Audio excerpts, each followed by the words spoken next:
This story comes to us from abc7.com out of San Bernardino County.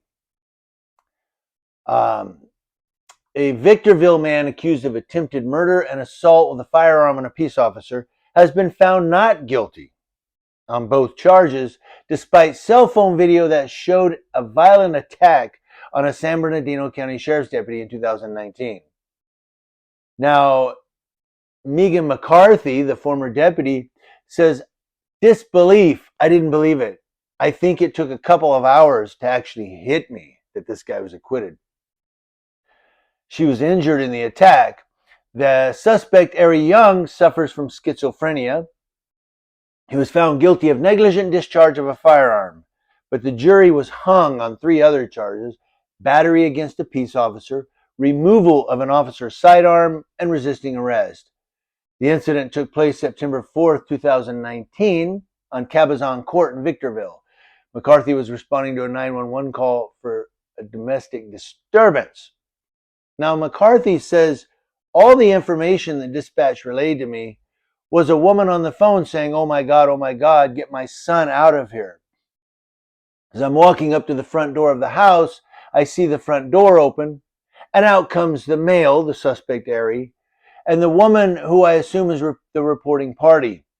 She has a knife in her hand. She's on the phone with dispatch. She says here in the story that she said she made it onto the driveway and he confronted her head on, very angry, very upset, fists clenched. She said, I walk around behind him. I put his hands at the small of his back. I tell him to relax. It's okay. Ask him what's going on, to pat down for weapons. That set him off, and then began the assault. Now remember, they're saying he suffers from schizophrenia, and she's going to start putting her hands on him to pat him down. I know she may not know that he suffers from schizophrenia at that time, but it's just the, I don't know, it's the, what's the word I'm looking for? Between a rock and a hard place when you're dealing with the mentally ill.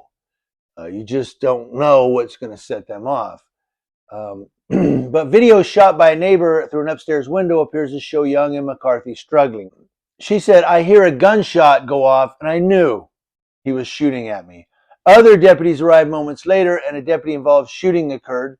Young was shot several times and taken by ambulance to a local hospital. I almost said ambulance. Young's defense attorney, Raj Malin, said it does look bad when you look at it at first glance.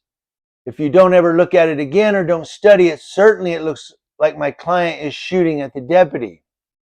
But Malin said during the trial that it was revealed that McCarthy ran toward a bush that was not in the direction Young fired the handgun. Malin said, we know exactly where she went. She was due south. And we know where he fired because there's a bullet hole in the garage which shows he fired, which was northeast, which was the direction he was walking, completely opposite of where she was. That's what the attorney said. As for the other charges, battery on a peace officer, removing officer's sidearm, resisting arrest, they could not reach a verdict. Malin said jury instructions required the jury to find that McCarthy had been lawfully performing her duties at the time of the attack and argued she wasn't acting lawfully. And I don't know why. This is kind of iffy because the story is like she told, domestic disturbance, guy runs out angry. She's going to pat him down for weapons. I mean, she's investigating a domestic. Obviously, the woman's screaming at this guy. She's got a knife in her hand. So, you know, this one, this one's kind of iffy. Malin said, you can't detain somebody because you want to do an investigation. The jury instruction that the court read to the jury said, if you want to detain somebody, you have to have a reasonable suspicion that they're engaged in criminal activity, which could have been true in this case. This guy could have been the suspect of a domestic violent criminal activity, assault or battery. So I'm not going to blame the cop here on this one. The one charge Young was found guilty on was negligent discharge of a firearm. Because he had already been behind bars long enough to serve that sentence, he was released.